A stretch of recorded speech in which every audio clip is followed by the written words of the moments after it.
ஒரு சிறிய நாய்க்குட்டி தினமும் ரயில் நிலையத்தில் பிச்சை எடுத்து வாழ்ந்து கொண்டிருந்தது. அது மிகவும் பசித்தும் உதவியற்றும் இருந்தது.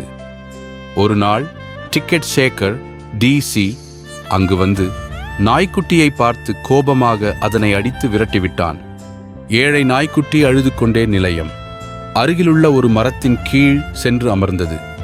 அந்த நேரத்தில் திடீரென ஒரு முதிய பாட்டி சாலையில் விபத்தில் சிக்கினார்.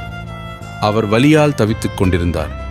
இதை பார்த்த நாய்க்குட்டி மிகவும் பதறி அனைவரிடமும் உதவி கேட்டு ஓடியது. அது ஒவ்வொருவரிடமும் சென்று குறைத்து உதவி கேட்டது.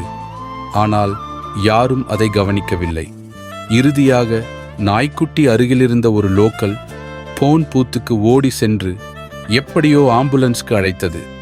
சில நிமிடங்களில் ஆம்புலன்ஸ் வந்து பாட்டியை மருத்துவமனைக்கு கொண்டு சென்றது. மருத்துவர்கள் சிகிச்சை தொடங்கினர். ஆனால் சிகிச்சைக்கு பணம் தேவைப்பட்டது. இதை கேட்ட நாய்க்குட்டி மிகவும் கவலையடைந்தது. பாட்டியின் உயிரை காப்பாற்ற வேண்டும் என்று முடிவு செய்தது. அது ரயில் நிலையத்தில் கூலி வேலை, சுமைகள் தூக்கும் வேலை செய்ய ஆரம்பித்தது.